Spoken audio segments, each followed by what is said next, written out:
Well, this is just gross. Hi, my name is Sydney. Welcome back to hell. And if you're watching this on Friday, happy Halloween, or for those of you in the future, happy late Halloween. Happy dressing up like a slutty cat day. I did debate doing the entirety of this video in a costume, but this was the best that I could come up with. It's blowing air in my face! No, this is not what I intended at all. Help me. Quick note before we start too, the 50% off sale on my tea website is ongoing for Earl Grey, New York Breakfast, Emerald Green that are expiring at the end of November because I don't throw out tea here. We don't do that here. Use the code WeDon'tWaste on the site for 50% off or check out all the other flavors too. I promise you they're very yummy. Okay, that's all. Now, because it is spooky season, let me lay a spooky story on you. Jump scare. I'm just kidding.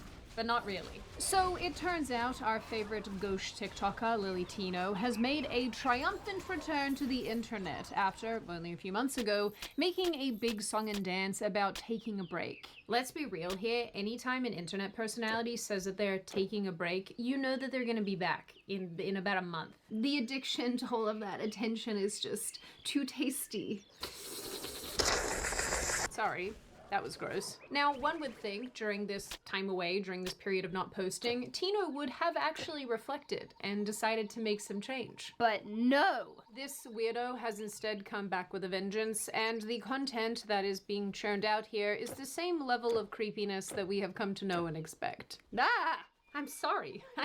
I did it again. The only difference now is this person has seemingly escaped over to Twitch, where apparently creepy behavior is extra tolerated. So good for you, Tino, buddy old pal. Of course, there are a couple reasons why this matters and some additional information here, but before we get into that, let me just give you a little bit of the backstory if you're new here or you need a refresher. I am deeply sorry to have to remind you all of this again. So if you're new to Lily the Freak Tino, this is an internet personality, a TikToker, who had everyone in a bit of a tizzy a few months ago. In a tizzy, Sydney? Who am I right now? My mum? Sorry, mum. I do love you and your weird language. Not your terrible Midwestern accent, though. That is awful. I go and wash the car?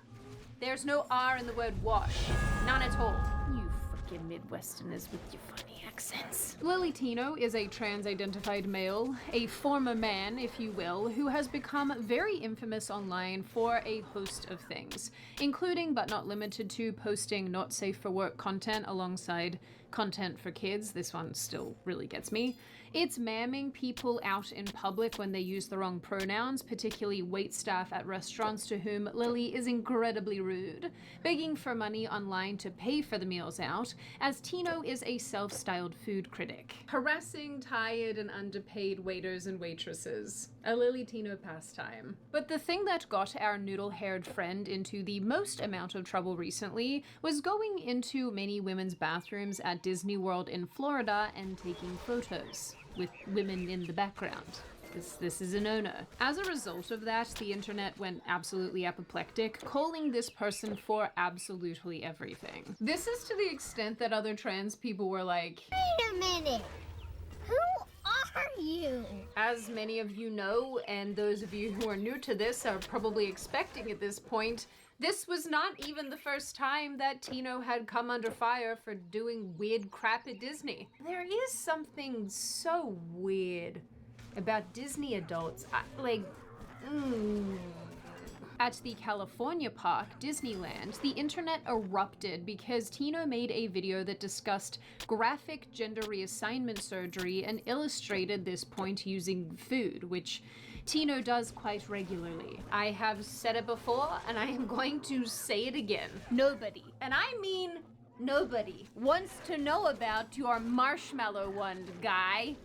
Nobody. People were correctly horrified because, I mean, Disneyland is clearly not the place to be talking about these kind of things, but children, more specifically, could be heard in the background laughing and playing. In the Disney World case, and I think this is the important part of this, the incident went so viral that the AG of Florida said on Benny Johnson's show that he and his team were looking into the incident, and they take this kind of behavior extremely seriously. Because, as it turns out, it's actually quite illegal in the state state of Florida to not only take pictures of people in the bathroom, but be a male and go into women's bathrooms. They take it quite seriously there, and they will come after you when you do these things. It's sort of amazing how in such a short space of time, right-wing politicians decided that they wanted to lay down the law when it comes to this topic, and yet even now, a lot of leftists are still stuck on not misgendering people. Which is even funnier when you consider just for a second some of the news that has been popping up with relation to this topic. Like the recent Don Lemon story, just for example. I immediately looked this story up on Ground News when I saw it on Twitter because I knew that no left-wing outlet would even touch this.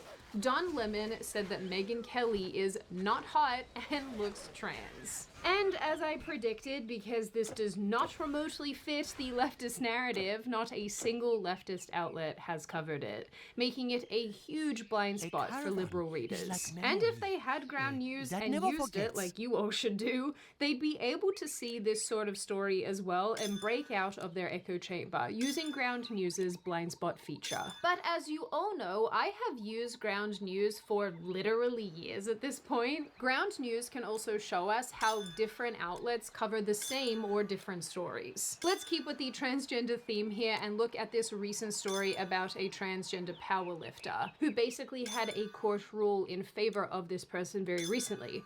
Now we can see here that left-wing outlets are covering this story here as a big win in their headlines because the court ruled in this person's favor, whereas we can see here that right-wing outlets are focusing on how this person is participating in women's events. And I find the different coverage here absolutely fascinating because it really does go to show how biased the different kinds of news coverage can be. I've used Ground News for years now, like I said, because I think number one, it's really important to be well informed, but more importantly, I actually really love what they're all about. They're subscriber funded, which is incredibly important, and it means that they aren't being paid to push one side or the other. They're just an amazing news aggregator. So if you too are ready to support Ground News and get behind their mission and what they're all about, then click the link in the description, scan the QR code on screen, or go to ground.news/Sydney. And don't forget to subscribe through my link to get 40% off unlimited access to their Vantage plan, which is the same plan that I use to do all of this wonderful news reporting. In addition to getting smacked by the state itself, which is really something, there were rumblings that one of the women pictured in the background of Tino's photos was looking into her own sort of legal action. But as far as I know, nothing has come of that. Now, realistically, the more that I thought about this, the less that I expected to actually come out of this situation, because although it is illegal to take pictures and videos of people in these settings, and although it is illegal and Florida takes it very seriously when men go into women's facilities, I'm just not so sure how high up on the priority list this particular incident was. But of course, with all of this pressure and anger and the potential legal issues and what have you, back in July, Tino went on TikTok and posted a video about taking a break from the internet, saying the primary point of the content Tino makes is to entertain. I'm hurt. I am deeply hurt because of the amount of hate that I've gotten over the past 3 years doing this, 2.5 years. Well, I mean, you kind of brought a lot of that on yourself, no? Telling everyone that Kurt Cobain was trans or pretending to be pregnant. Yeah, people really love that kind of content. Very entertaining. Let's also not forget about your OF content there, friend. That's a weird stuff that's burned into my brain after watching all of that.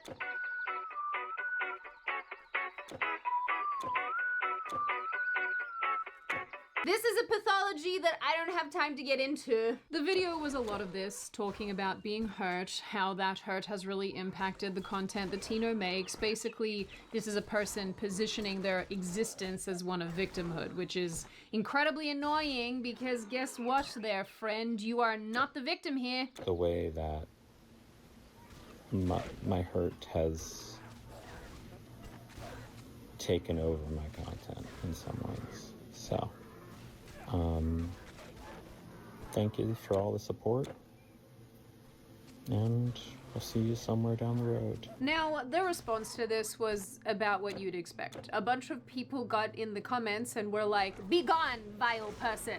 Vile weed! And for a few months, it was actually quiet. It was very quiet on the Western Front. But then this illusion of online peace was shattered because in October, Lily Tino posted a video that simply started with, "Hello." Hello. Ah!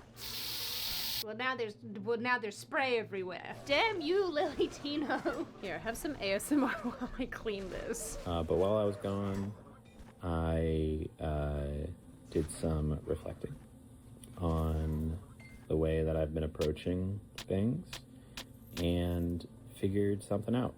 And that something is that I've been leading with anger. I kind of already knew that. Before, but that I've been leading with anger, specifically that I don't want to lead with anger. You see, the rest of us thought that you were leading with insufferability, but do go on. But I'm excited to start up again because even though my time off has been very nice and a very nice opportunity that I have the privilege of taking to reflect on things, I'll be happy to see y'all again in the stream. Now, from what Tino was saying here, honestly, I watched this and I was like, I mean, this doesn't undo all of the weird, creepy things that you've done, and it doesn't undo that you're probably an unsafe human being, but if you're trying to turn over a new leaf, I mean, who am I to judge? If you're trying to be a better person, have at it, friend. And actually, this kind of philosophy about this type of thing is why I didn't cover this to begin with when it first happened. Yes, creepy Tino was back, but with this, newly articulated perspective shift, I thought, okay, on you go. So rather than talking about this back in early October, I instead waited to see what kind of content Lily Tino would start to post again. And very soon it became clear that absolutely nothing has changed. Tino's first real video back involves, you guessed it, the women's bathroom, which I should have mentioned before, but Tino loves posting videos and pictures in women's bathrooms. It's a whole thing. In this video though, Tino is making a joke about how the automated sinks often don't work.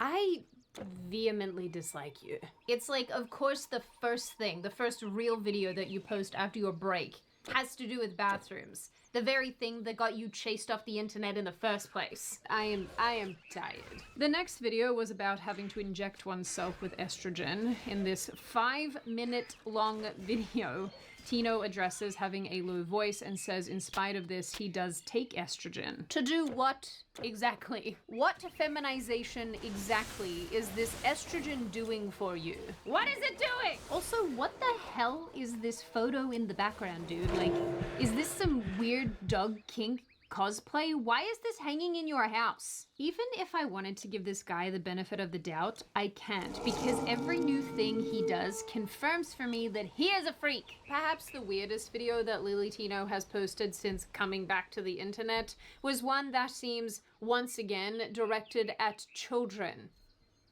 So on brand. So on brand. In this video, Tino talks about growing up with the assumption of being same-sex attracted but enjoying secretly wearing a bra under clothes and generally feeling weird in adolescence. Do you remember the time in middle school when you thought that you were gay or you felt gay and you told every single person in your class that you were gay, but then realized that you actually don't like boys, but you still felt gay?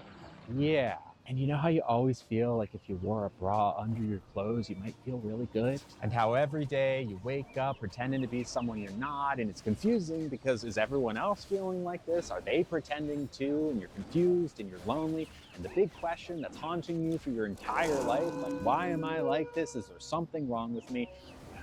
I have an answer for you. You are a trans woman. Yay! Bro, lots of young people feel incredibly weird as teenagers. All of us felt weird as teenagers. How could you not? The only people who don't feel weird and actually enjoyed high school are the ones who go through all those years looking like actual adult people, while the rest of us are stuck looking like Gollum.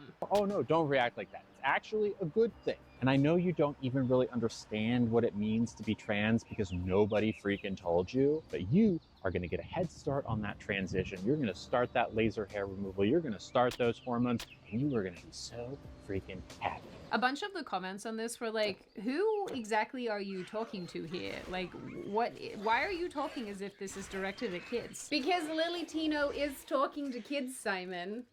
That's what's happening here. Lily Tino wants to talk to your kids and go to the places where your kids hang out. This has been made abundantly clear. Of course, the fun continues with Tino's presumably Halloween post, and you guessed it, this is another video about bathrooms, because of course it is. Captain, a trans alien has beamed aboard. That's troubling. Put the ship on red alert. Apparently they ran straight from our teleporter to the bathrooms. Wait, what? Yeah, straight to the women's room, probably to do weird trans alien stuff. Send security. Wait, Captain, I'm receiving reports that they actually just went to the bathroom and didn't bother anyone? Okay, this must be one of their little tricks. Why would someone beam on board just to use our bathroom? Apparently her planet banned trans people from using public bathrooms? Weird. But if they banned them, there's gotta be a good reason for it, right? Sir, she said all those reasons are made up. The funniest thing about these videos is how they really tell on the person who is making them. Lily Tino so clearly does not think that women being uncomfortable with men using our facilities is a problem. Yeah, you're completely right. We have 100% made up our fear and concern. Thanks for your input, Noodle Hair. I won't lie, I do wish that Lily Tino was in fact an alien, so that I could call ice. Made up? Yeah, none of it's true. But why? The trans alien says she has no freaking idea. Oh, well that's kind of rude. And they also don't let her play sports. Wait, really? Or have access to healthcare. Come on, what planet in their right mind does that? The planet is Transphobicus 9. Oh, that makes sense. This trans alien seems perfectly nice. Tell them they can use our bathroom anytime they want. You know the screenshot that is circling Twitter right now? The one that says that leftists will deliberately pretend not to understand issues, thus making discourse impossible? This is that. Now, for the most part, Lily Tino has escaped to Twitch, making that the primary platform for posting. And I admit that I went and watched a bunch of the streams over there, but they're like literally 2 hours long. Who is watching someone eat and talk smack for 2 hours? This is like trauma ASMR.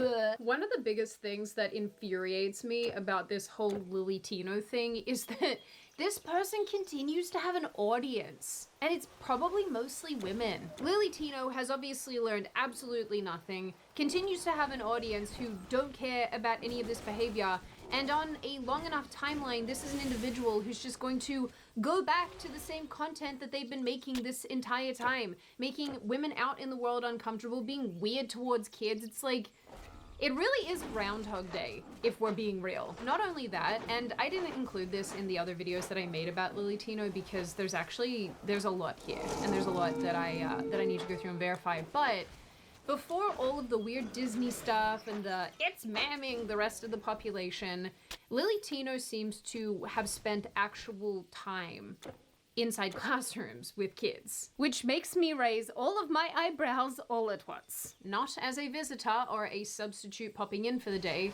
but seemingly real sustained contact with students. Public records and old social media breadcrumbs show Tino worked in multiple school settings, sometimes in roles that put this adult in direct daily proximity to minors. The exact title shift depending on which archived post you dig up: classroom substitute, after-school program coordinator, actual teacher, but the pattern is unmistakable. Access, authority, and a captive audience of children, which is quite alarming. Now layer this with the content timeline. About a year after leaving one of these kid-adjacent positions, Tino was posting the same unhinged mix that later blew up online. I'm not super sure where to put this in this specific video, so I guess here's as good a place as any, but in my travels of the internet, I also came across information about a former Reddit account for Tino. I mean, this is all alleged, obviously, but apparently this account posted links to what seems to be a NAMBLA blog. NAMBLA stands for the North American Man-Boy Love Association, and you can probably piece together what that means. I'll just tell you, it's a fan of the playground group. Are you surprised? Probably not really. So, as most of you probably have figured out by now, given this is what my fourth video about Lily Tino, I would like for this person to permanently leave the internet, because I think that much of the behavior that's been exhibited here is not okay. The weirdness towards children and the creepy behavior towards children, it's like, it's not quite there where it's so overt that you can point to it and say, look, this is what's happening, but there's enough of it going on in a way that builds a picture of who this person is and what this person is like. And so with Lily Tino coming back to the internet saying, I'm gonna do everything differently this time, look, I've grown and changed, I really didn't believe that for a second, and I think the fact that there's been an immediate return to form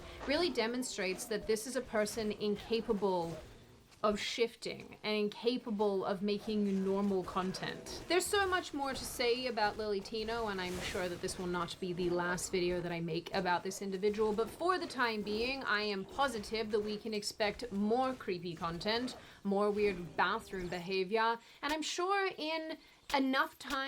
with enough time on Twitch, this is going to just get worse, because now we have more and more content of this person doing more and more things to look at and scrutinize. So unfortunately for all of us, our friend Lily seems to be back on the internet for the foreseeable future, but I do think, and I maintain this is a person who is going to eventually do something that is going to get them in big, big trouble. And maybe that will be the Disney World situation. Maybe that will actually turn out to be something important. Or maybe it will be this other woman who has threatened to sue Tino after being photographed in the women's bathroom. But in the end, for now, this is a creepy individual who's going to continue doing creepy things, and unfortunately, all we can do is sit back and watch the poop show unfold. Now on that note, and before I open the floor to all of you, this is just a reminder, check out Ground News using the link in the description. I have used them for literally years now. I am a massive fan of what they're about,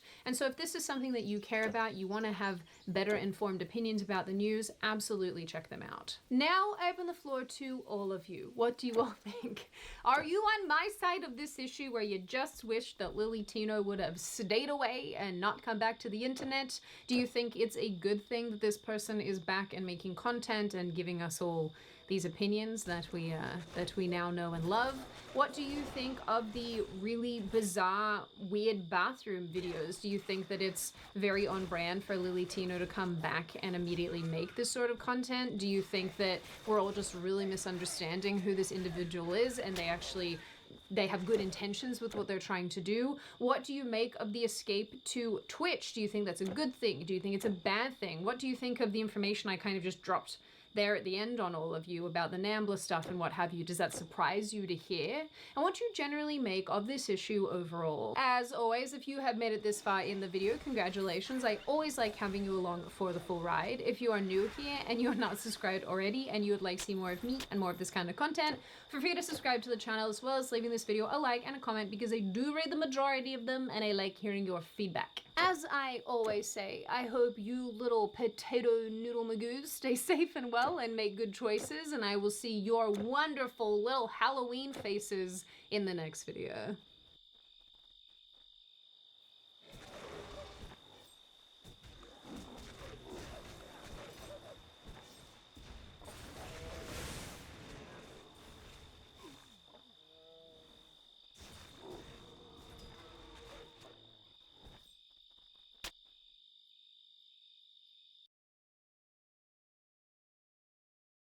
Current UKIP leader Nick Tenconi announced that he was going to do a march through Whitechapel on the 25th of October, a crusade to reclaim Whitechapel, as it were.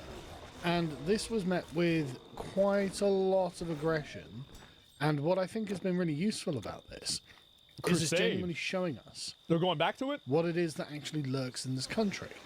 When the waters are still and undisturbed, you wouldn't realise there was a huge problem. But when someone takes a stick and kicks up the mud on the bottom of the pond, you realise that the whole thing is actually filled with filth. And that's the issue that we have here. We do not have a tranquil... I think that a lot of people have really underplayed how radicalized a lot of average people are. You've got to remember that, crowds used to go and watch people kill each other in the Coliseum. People would bring their families out to watch lynchings. Like, this is a very, very common thing. So the idea that, like, this is unfathomable or whatever is just crazy. It's happened so many times. Like we thought we used to. And Nick has shown us this with his planned march. Now, Whitechapel, you'll remember, is that area of the country that is basically a Bangladeshi colony. No idea. This is why they have Bangladeshi signage at the tube station, so people there know what this is because they don't speak English. Oh, wow. They speak Bangladeshi. Now, you can see that 64% of them were born outside of the UK, so this is a heavily colonized area. And in 2021, notice we're 3 years on and the Boris wave on from this, so this is going to be different. But you'll notice that English and English-British identity accounted for apparently about 10% maybe of the population, and various other sort of identities as well. But most of them are not English at all, and in fact, if we look, you can see that this is 39.9%, nearly 40% Muslim. Again, it's going to be more than that now. Saying colonized is ironic? Yeah, I mean, obviously, like, that's what happens. It's like, I mean, demographic changes happens everywhere. And in fact, we don't know, frankly, because we're going to have to wait till the next census. In 2031, well, 2030, I imagine it'll be done, and we'll get the results in 2031, to find out just how much more colonized this is. But the point is, everyone knows this is a very colonized part of the country, which is why their MP, Aspana Begum, Bangladeshi woman, said this. From ending indefinite leave detention to creating safe routes, we need policies that reflect our values of dignity and compassion. That's why I will continue to push back against toxic... They've let this get so bad, I really think this is going to be horrible. I think the UK and, like, places in Europe are going to have massive issues. I think it's already and starting to stand happen. up for solidarity, truth, and the rights for all who live here. Because this is in line with the traditions of solidarity in the East End of London, where we see diversity as a strength and where all of our communities include migrants from all around the world, where the Jewish communities... She goes on, but as you can see, it's fairly stock in trade Islamo-leftism. We are the Muslim community who are in charge here, is what she's saying. We have inclusive, compassionate values, and therefore we're not going to tolerate outsiders coming into our community. Yeah, of course. The local police, the Met Police, were like, right, we're actually going to intervene here because... So the police just showed up because they knew this shit was going to be a clusterfuck. Yeah, I'm not surprised. Worried, and they don't say this explicitly, but you can see they're saying this between the lines. We're worried that a huge gang of Muslim men are going to come out with weapons and murder some white Englishmen. Yeah. That's what they're scared of. And so they intervened to prevent serious disorder at Whitechapel. Exactly, because they know that if the violence starts, then you're gonna that's whenever things are really gonna kind of go crazy. Is that as soon as the violence starts happening and there starts being like actual like cultural unrest outside, that's whenever people are really gonna get. And the point where I think that you go to real authoritarianism, you go to real totalitarianism, you go into like actual like military being involved, is when average people are afraid. When you get to the point where average people are afraid and they don't want to go outside, that's whenever you have average people that will vote for whoever will make it safe. That's what I think will happen. Is that eventually this situation will get so bad, and I always wonder to myself, is this some sort of like fucking long-term plot so they can rationalize authoritarianism the same way that, like, you know, it could also just be advantageous positioning, right? But I think that's basically what's happening. That's already reality in Germany? Yeah. In order to that's where things are going. The protest to somewhere else. Because they are worried that, you know, the organizers have described it as a crusade to reclaim Whitechapel from the Islamists. Yep. Which isn't going to happen in one march. And, of course, stand up to racism with their paid activists are out there too. And so Commander Nick John, who was in charge of the public order of the weekend, said Tower Hamlets is the largest percentage of Muslim residents anywhere in the UK. It is our assessment that there is a realistic prospect of serious disorder if it would go ahead in the proposed location. Yeah, no kidding. I think there probably is. No shit. Yeah, obviously it's going to happen. Because it seems to me that actually... You think that's happening here in the United States? No. I think it's a lot worse in the UK and in Europe in general, just because of, like, geographic location. I think that, like, there are places in the US that have, like, you know, majority-minority areas, for sure. But in the UK, I think that it's much more pronounced and much more extreme. This community is deeply intolerant of the native British and the idea that the native British are the people whose land this actually is. Yeah. They're very possessive over their area. And in fact, they came out in force. Help, my daughter! Let's have a watch. Damn, I didn't even know about this. Oh boy. And this is in London? Or not London? Yeah, it's in London.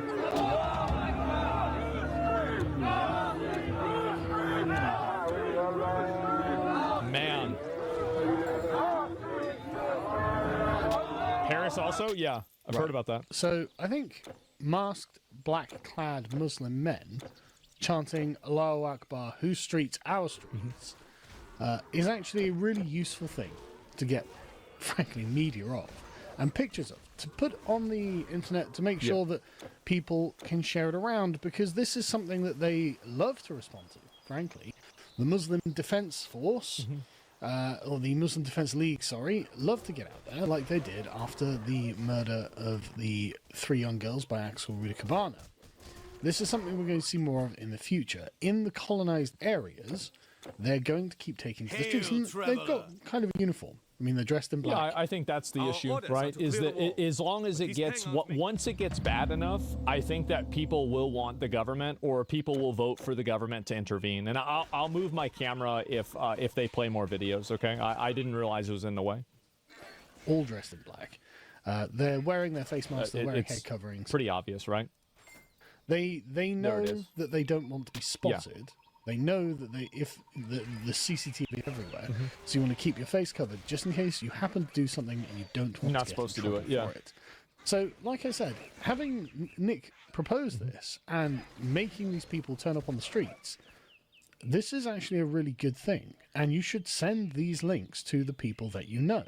You should make sure that your normally friends who don't really understand the scope of immigration, who don't really understand what has been brought here, are aware that this happened just the other day because UKIP were going to do a protest march through this area. So, okay, do you want these people on your streets? Specifically targeting Islam. They said we're coming on a crusade. They said that we need to take back our streets. So my brothers, this is a show of unity as a brother nation. Even if they don't come today, we stand firm to let them know that if you come, anytime, we will stand firm. Anytime. And we will be ready to defend our masajid, to defend our elders, to defend our women. Protest march my ass. They wanted to white power it up. They're twats. I mean, both of the groups. I mean, like, here's the reality. Both of them are racial and religious identity groups. That's the truth. And people might not want to say that because over there it can be illegal. But the truth is that these are both racial identity groups. And they are competing for power within the system. That's what's happening. Like, whether you disagree with this or you think one of them is wrong or not, that's basically what they are. There's no winner here. There will be an outcome for this. One way or another, there will be an outcome. And I guarantee you, no matter what the outcome is, it will be bad. There is no good outcome that will come from this. I mean, it looks like a militia, right? It sounds like a militia. This seems to be what they're actually arguing here. But this doesn't sound like just a counter-protest or something. This sounds like men who would be prepared to come armed, and who knows if they did or not, because it's not like the police just patted them down or something. In fact, there's this guy carrying something here. What is that? Turn it down. That's a lot of people. Do you want these guys marching around your streets? Why are these people here? Is this GDP? Is this cultural enrichment? And of course, as you can see, the Muslim Defense League was there, but also the radical left were there. Yep.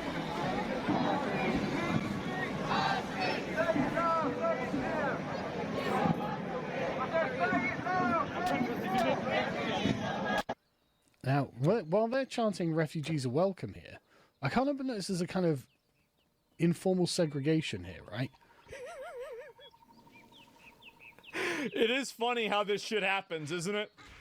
Man, that is crazy. Wow. The woke white leftists are on the right here, and the Bangladeshi Muslim Defense League are on the left. They are not sharing the same space. And that's really because these people don't actually agree with one another. Like, these people are deeply socially conservative.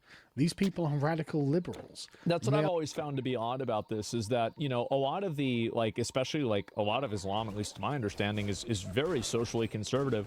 And it's always been odd to me to see people that are, like, so positive around, like, bringing in people that have that religion, when that religion and the way that they believe is antithetical to everything else that they believe. Like, I don't really understand that. And I feel like it's a very confusing thing. But I think also, like, another big reason why I think that happens is just very simply because they never have to deal with it. And I think it's the simplest option, the most obvious option. It's that they never see any of the outcomes of this themselves. Many of these people live in nice areas. They don't have to see refugees on a regular basis, so they can just vote and, you know, go out and protest, and then they get to go back home to their safe community where they never have to deal with it. And I think that's the main reason why you don't have more of this conflict becoming evident. Open borders leftists who are using these people as a weapon against England and the British people and the state itself. And they don't seem to realise that these people, when they're in sufficient number, are not going to tolerate these people. These people don't care about the social issues of these people. In fact, in many cases, they despise these social issues. And in fact, we've got a golden example of that from this march. What is as the Muslim Defense League were marching past the leftists, well, this exchange took place. No need for that. We're on the right side, bro. No, we're not. Yes, we are, bro. Man, amazing. We're on the same There's no side. need for that. We're on the same side, bruv. No, we're not. Yes, we are, bruv. No. Yeah. That is the exchange. That is the point where you know they are aware of who they're standing next to. Yeah, of course. And they are contemptuous of them. They despise them. Yeah, and these people will never admit that they're wrong. They'll never acknowledge this because doing so makes them feel bad. It's all about optics for them. It's optics and feelings. They tolerate them because, of course, you've got to tolerate people who are purportedly coming out and waving the flag for Palestine and are on your side. But when they don't need to be tolerated anymore, when they're no longer a useful ally, well, they've already expressly said, we're not on the same side. No, so if you're a white leftist watching this thinking, but I'm just for immigration, I'm for good things, not bad things. Well, all I'm saying is, you're standing there with the foreign masked Muslim men Audio who are sounds sus. chanting I don't think Allahu so. Akbar and walking through the street with faces like thunder, telling you that you're not on their side and they hate you. Maybe you might have miscalculated slightly. They'll never admit that. That will never happen. The reason why is that they are so afraid of the optics of sounding like they are racist or Islamophobic. They will never admit that. They would rather probably, and I think that it might change if it personally affects them, but in terms of, like, as long as it doesn't affect them directly, they will never change and never move away from it. They are programmed to be pro-aid and minority, no matter what the minority is. Yeah, exactly. Like, and it's like it's literally that simple. They just simply help whatever group is Western, basically. Like, whatever group is antithetical to their current culture, they will help that group. That's all I'm saying. It's that simple. Again, this just is crazy. Happened in How Malaysia? these are basically turkeys voting for Christmas, isn't it? Like, this is the common joke that's made about queer. British people really just don't understand it. No, it's turkeys for Thanksgiving. Okay? It's Thanksgiving. For Palestine. But this is far more proximal. Right? I mean, being a gay person in the West isn't really something that matters. It's very abstract. No, it's not. It's very academic. Well, I mean, yeah, technically, if the Palestinians took over, they'd do terrible things. Yeah, sure they would. But they're 1,000 miles away and they're never going to take over. Well, these guys aren't 1,000 miles away. These guys aren't 1,000 miles away, and it's a Pakistani MP. Well, I've been seeing, I mean, and this is even happening with Christianity too, is that I think that really as a response to this, I think that we've been seeing, this is the first time that I think it's ever really been happening, is that younger people are actually going to churches more than older generations are. And I think this is especially true with Christianity. And you're seeing like a very big resurgence of this. And I think the reason why is because people do that as a effectively a way to protest against the cultural changes that are happening. I think that's kind of what's happening, is that you can't directly protest against it right now. You know, I think that this will change as, you know, like the cultural shift continues to happen.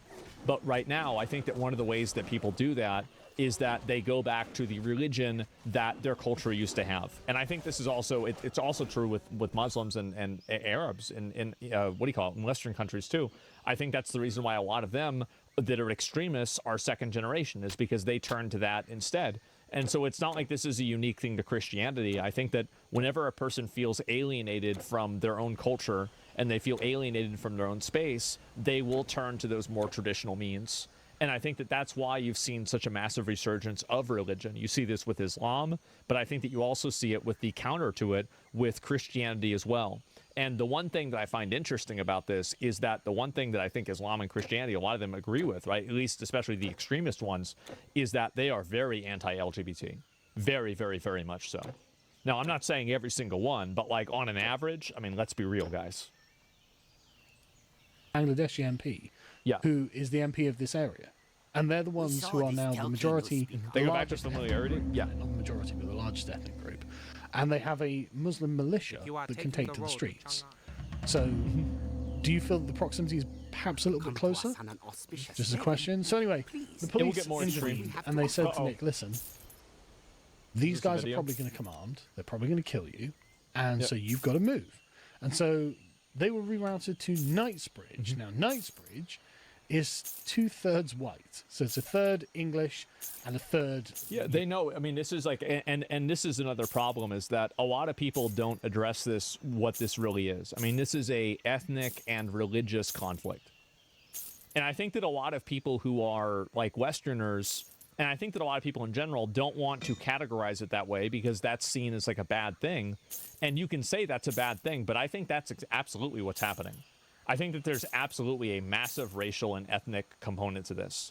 And you can say that it's culture, and I think that like you're not totally wrong, but I don't think that that's the entire, that's not the entire piece of the puzzle. It is absolutely like racial and also cultural and also religious. It's all three of them together. European. And with very minor, like, non-Muslim populations, like there's an Arab population of 6%, but like the Chinese population, various other non-Muslim populations. So unsurprisingly, they were sent there. Well, yeah, they know there's going to be a conflict. And even Nigel Farage was like, wow, this is actually quite bad. Yeah. And called attention to this. It's time to talk about racism and extremism in Britain. Think about this. Last Saturday, a march was planned, an anti-Islamic extremism march was planned. Have a look at what happened in response.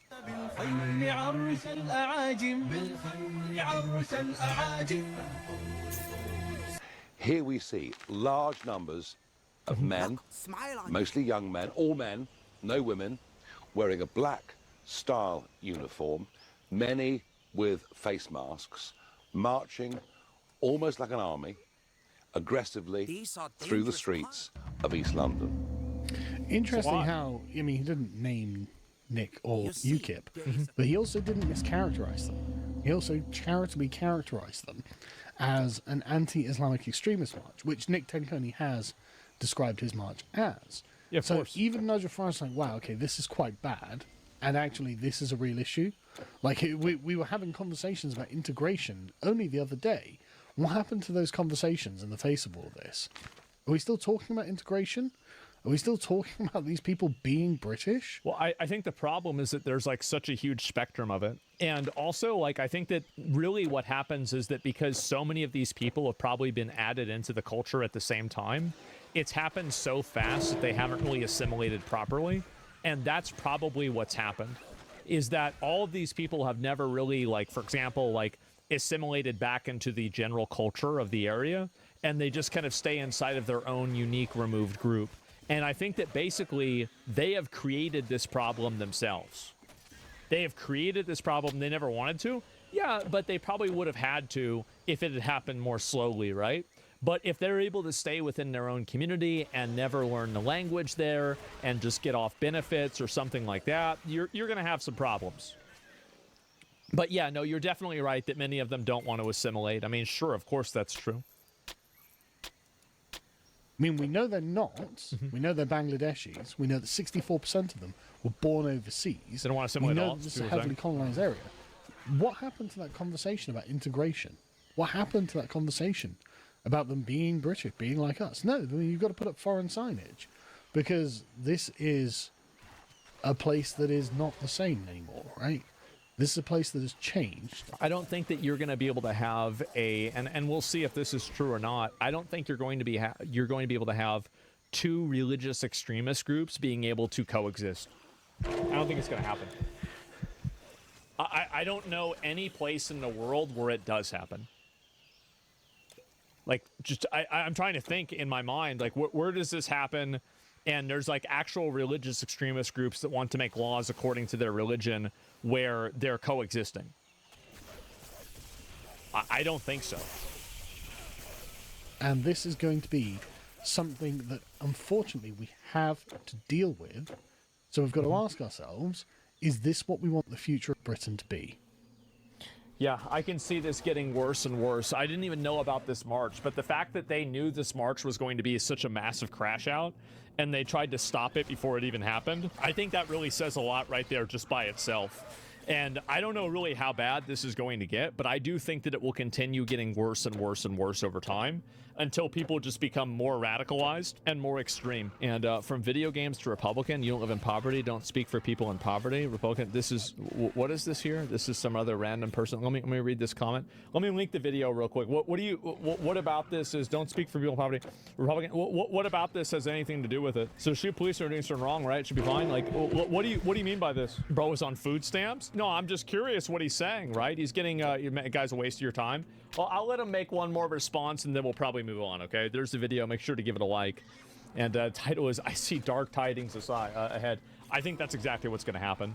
And I think that you're going to have even more people going towards religion, people getting even more fixated on it, etc. And yeah, again, like also the whole Republican thing or whatever, you don't live in poverty, don't speak for people. I understand more about it probably than you do. I do, and that's the reason why I do talk about it, is because I understand it better than you do. And you're getting mad because you probably misunderstood something because you're stupid. But unfortunately, I'm going to keep saying what my opinion is on these issues because I think that it's important, right? And it's that simple. And he supports shooting cops, the fuck? I mean, it's just like brain dead logic. Didn't Trump give billions to other countries? None to us. You have a lot of money. Obviously, you don't care what's going to happen to well-off individuals, people in poverty, or fight back. They're going to fight back. 21K viewers. I can't even hit 100 followers. I just want to get 1K following. Yeah. So you're a broke, failed Twitch streamer, and you're mad at me for talking about things on stream that you think that you disagree with. Okay, yeah. No, it makes perfect sense now. Everything is put together, and I totally understand it. There we go, right? How about that, guys? And are you so jealous? Yeah, well, that's what happens, right? A lot of people feel that way. It's extremely common. And I think it's becoming more and more common as well. So, yeah, there it is. Seems mentally ill. Well, that's what happens, right? People are losers, and they get mad when other people aren't. But I'm going to go and take a little bit of a break and chill. It's I was going to say Thanksgiving. It's Halloween. And so I was going to end a little bit earlier today and chill out. But I'll hang out for maybe like 10 more minutes or so. Not going to lie, I think the only solution might be violence. I mean, I don't know. I think that you will see a lot of violence. And I think that's what's going to happen in the UK pretty soon. I think it's going to be sooner than later, and I think it's going to happen in other places. What do you think will happen with Dearborn eventually? Oh, Dearborn, Michigan? I think that, like, really, like, one city or one area, you're going to run into problems whenever a religious extremist group tries to change laws that are conflicting with, like, federal law or state law. And I think that this is, like, a self-correcting problem that will happen through that. That's how it starts, yeah. Do you think humanity can survive if we all unite under one evolving belief system like science, or do you think that's impossible? It's impossible. Certainly. That's just not how people work. And people are programmed to kill each other and hate each other and find reasons to do it. You have, you know, like different sects of Muslims killing each other. Then you have Christians and Muslims killing each other. You have Christians killing each other. You have, you know, black people being racist to black people or white people. You have, you know, light-skinned black people being racist to dark-skinned black people. Like the same thing with Asians. Yes. Like there will always be a way that people create in order to other each other and then find a way to have conflict. Like that's just the way it is. Yeah, it's everywhere. Yeah, it's everywhere. Like, it's at the highest level and the lowest level. Why do you think people assimilate better in the U.S.? Do you think it's because most of the immigrants are Christians? I think people assimilate better in the U.S. than in the U.K. because there's less of them that are coming in proportionally to the population. So, like, the U.S. is also a really big place, too. So, like, the U.K. comparatively is much smaller than the United States. So there's less of a concentration in the United States of those people. And I think that, yeah, the density matters, like a lot of that stuff matters. And then also, I think that's actually probably the biggest reason. And I think also radicalization there happens more because of the speech laws.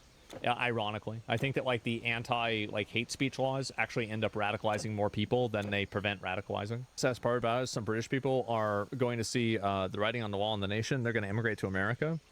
They're going to advocate. I don't think we should let any of them in. I'm going to be honest. Like they've got to solve their own problems. Like that's my same outlook with every country, right? Is like I don't want to take refugees from other countries just because like they had their own country go to shit. I mean, like I don't want to deal with that. We've got so many of our own problems. We've got poor people here. We can't deal with that in general. What do you think about this take? The problem is even if we clean them in the military with Europe, there's too many extremist terrorists already. Even after the mass deportation, there will be radicals with killing spree hidden for decades. I mean, like, you're going to have problems that are residual, but I do think that they'll probably go with a pretty extreme solution eventually if people get radical enough. It just depends on who has the reins of power. But I think that you are going to have, like, probably pretty extreme solutions for, you know, these problems. And you're already having people talking about sinking the boats and like the people that are swimming over, which is like, it's kind of a crazy thing to say really when you're thinking about it, right? I mean, these are like people that are trying to come over to the country and you're blowing the boat up, basically you're sinking it, and then they drown and just die, right? And like that's a pretty extreme position to have. And I think it's a position that a lot of people do have, right? And I think that just becomes more and more pronounced over time. And then after it gets bad enough, then it becomes normalized. That's it. Don't get in the boat. No, I mean, you can say that. I mean, again, like you can explain all of that. But what I'm saying is that the fact that the culture and the, you know, the society is at the point where they think that doing that is acceptable, I think that's a pretty big step. That's a really, really big step. And that's the point that I'm making more than anything else, is that the fact that people are that fed up or angry or whatever, and they're willing to go and do something that's like, you know, really kind of horrible to do. I think it really shows like how easily people can go into that mindset. You do it a few times, eventually the boats stop coming. That's obviously why they would probably do it. Yeah, of course that's the logic. Survival mindset. Yeah, and I think that like that's another thing, is that I think that a lot of people don't understand that whenever people feel like they're in a survival mindset, they will pretty much throw away their morality completely. Like morality will just be gone out the window, totally finished. Nobody's going to take seriously anymore. And I think that's what happens in a lot of cases. And so once that happens and people start feeling like they're, you know, they're trying to, you know, basically just survive, you know, that's whenever it gets bad.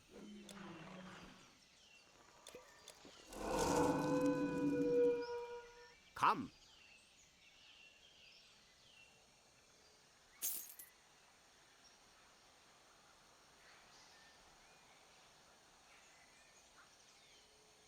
I honestly think this is one of the most ridiculous articles that I've ever seen. America's more divided than ever. but how is it affecting our love lives? I spent a year dating conservative men to find out. There's no question that we're living and looking for love in contentious times where extreme political ideologies have all but divided parts of the dating pool. Or have they? And when they say men are from Mars and women are from Venus, they ain't lying, especially now. As we discover, majority of young women are communists. Okay, maybe not communists, but socialists. So there's very little distinction. And this is, I'm not kidding. The polls show consistently that younger women skew towards communism, which makes sense. Men are individualist. So if you look at this from an evolutionary psychology perspective, go back 1,000 years, the dude must make quick decisions on his own to decide how to survive and protect those around him. The women have to band together for survival and listen to the authority. So what we have now is, it used to be guys being disagreeable and making these decisions to protect their families, and women largely just agreeing with head of household. And I don't mean like literal head of household, I mean like back in the day with like the chief and the tribe or whatever. Today, it's daddy government. Women band together and say, government, tell me what to do. That's how it's always been. So when you take a look at this story, which is hilarious, you discover liberal women genuinely just do not understand this reality. And I was talking about this the other night on IRL. I said, I wonder what it is about evolutionary psychology where women are skewing towards destructive ends and men are skewing towards the same ends that allowed humans to survive. Fighting to sneeze when you see me do that. For those who are just listening, I was pinching my nose. Guys are meritocratic, disagreeable, and working towards basic things. Building, achieving, accomplishing, things like that. Women today overwhelmingly are in favor of voting for war. And look, this is not my opinion. The polls show over and over again, women are in favor of foreign war. They're in favor of abortion, sterilization of kids, seizure of private property. These are things that are not conducive to survival. And if you want to make an argument about communism, yeah, take a look at any communist state. They've collapsed. Let me read, though. She says, one day last July, I went to dinner with a man who had sent me death threats. Wow. Yeah. He'd emailed me repeatedly several years ago saying he was going to do it, yeah. When I was working as a magazine editor covering, among other things, sexual assault and abortion rights. Like many women on the internet, I didn't know if he was fixated on me specifically or if mine was just an email an angry man found on 4chan. Now, years later, I recognize his email address after we matched in a dating app. Did he remember me? Did he recognize me? Was that why he wanted to go on a date? I'm going to call shenanigans. I think she's lying, but that's just me. Because people use burner emails. I had no idea. I only knew why I was there. In a sincere attempt to not only date, but understand men, like, let's call him Jared, I spent much of 2024 on a conservative dating app. Really? There are plenty to choose from, free and easily found, wherever you get your apps. Some platforms cater to politically right-leaning folks. Some like Christians, we get it. On the app I'd ultimately go with, I presented myself truthfully as a Republican curious woman, tired of the Democrats' hopelessness and constant pivoting during highly charged election year. I come from a liberal background, explained in my initial chats with matches, was open to new perspectives.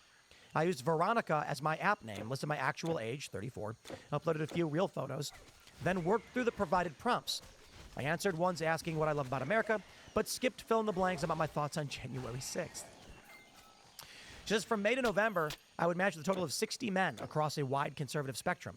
Self-proclaimed MAGA bros, European guys looking for their submissive European dream girls.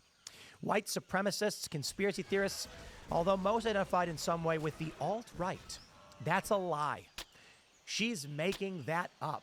The alt-right are white nationalists. So she's lying. There's no way I believe this. But, you know, fine, whatever. Oh, okay, no. Oh, I'm sorry, take that back. She matched with them, meaning she was choosing people who said they were alt-right. The funny thing is, this article was written a month ago, 2 months ago.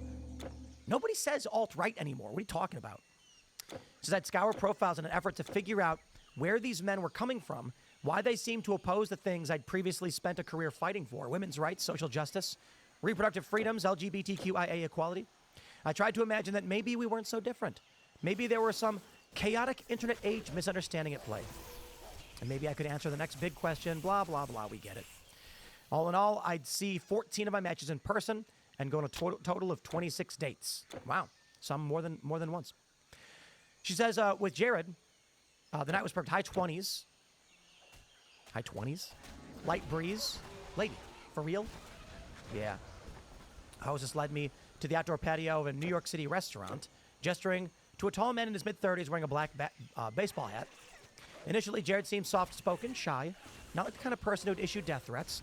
He clearly had no idea he was out with someone he once threatened to kill. I told him that I was born in Russia and was a writer. He showed me a list he'd written of his favorite desserts in the city.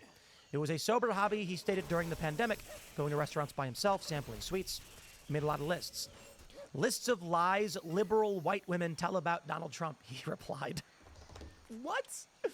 Suddenly, his leg was shaking.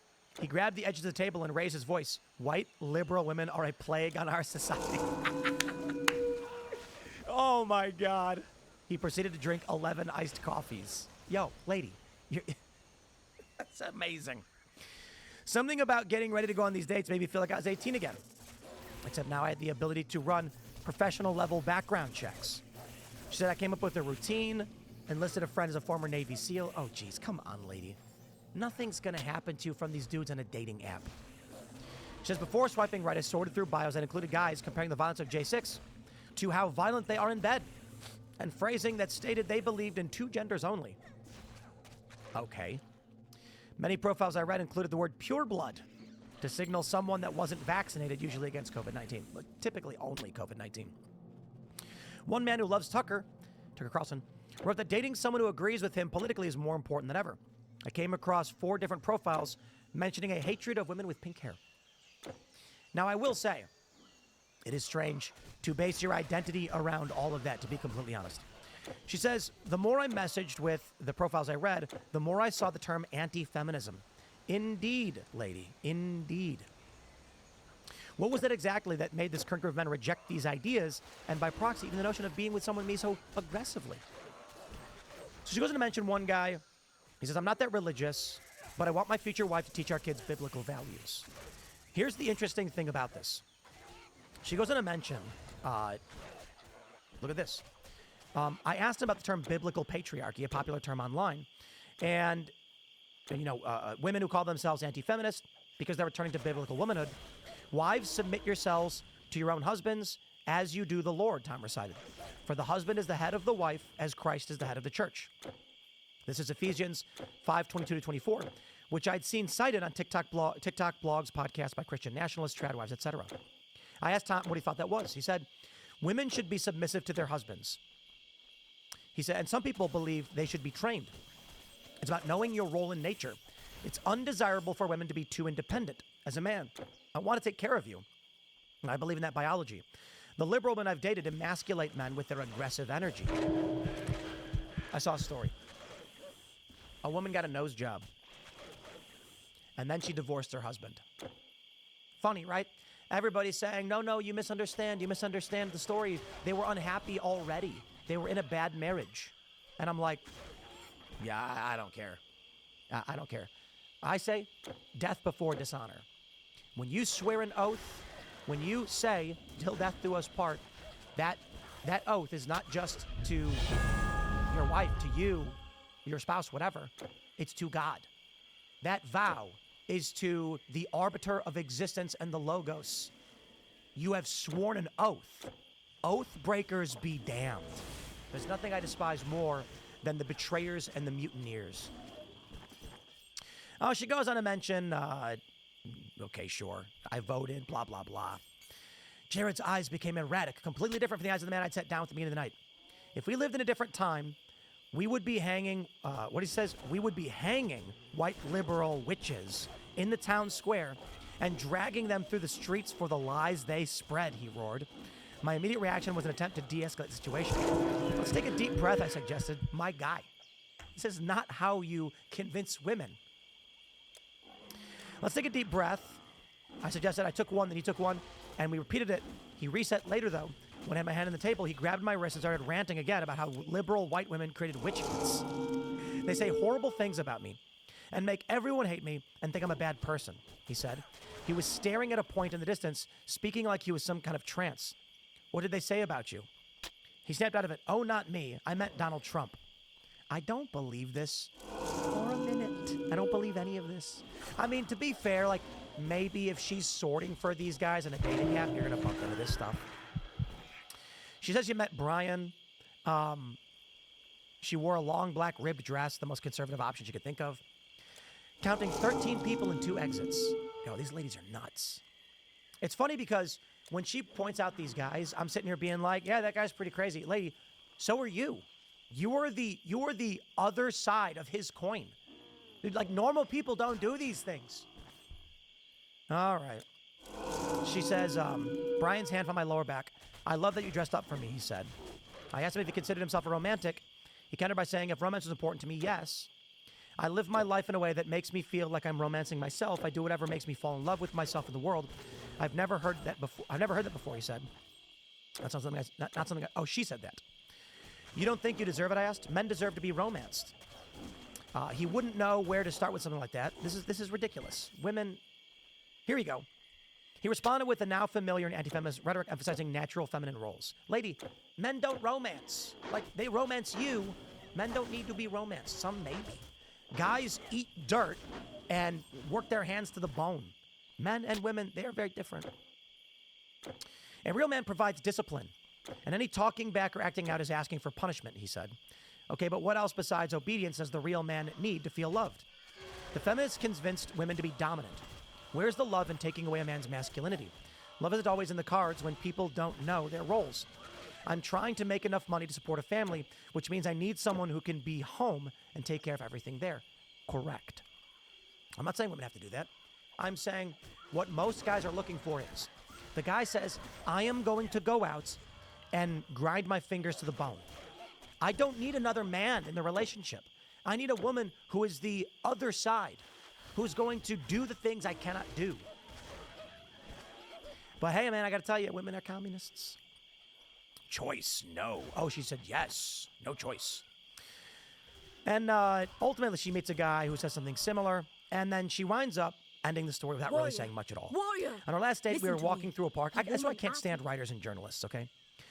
When I told him we couldn't keep seeing each other, that I disagree with most of his beliefs, and didn't align with the future he wanted, confused, he replied that from his point of view, we actually agreed on most things.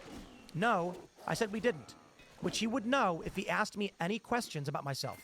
He still leaned in and tried to kiss me. We never saw each other again. You know what I see from this, lady? When you write this story about these guys, yeah, I agree. A lot of these guys, I'm like, oh, wow, that's crazy. And then I'm looking at you and everything you're saying, and I'm like, you are also crazy. You're all nuts. You all deserve each other. Look, the truth is, dating is becoming largely impossible. It's all dating apps. Culture is being bifurcated. And this is what I've said over and over again. Young guys, your best chance of love is in being with someone you grew up with. Someone from your neighborhood, from your grade school or your high school. Because when you get out there in the world and you meet women like this, the worldviews will be so far apart from each other, she will be shocked that people believe in biblical values. But if these guys who believe in biblical values went to church and met women who were in favor of biblical values, there'd be no concern or question. They'd say, I want a wife who's submissive and submits before God. And she'd go, that's exactly what I want to do. And they'd say, this is amazing. Let's have a family. She'd say, yes. Case closed. You know what, man? Men are for Mars, women are for Venus. I can respect people, her at least trying to meet these guys. But when these women are growing up communist, they're never going to agree with you, dude. I'll wrap it there. Smash the like button. Share the show with everyone. You know, I may have one more coming up. I'm not sure. But thanks for hanging out this Saturday morning. And we'll see you all next time.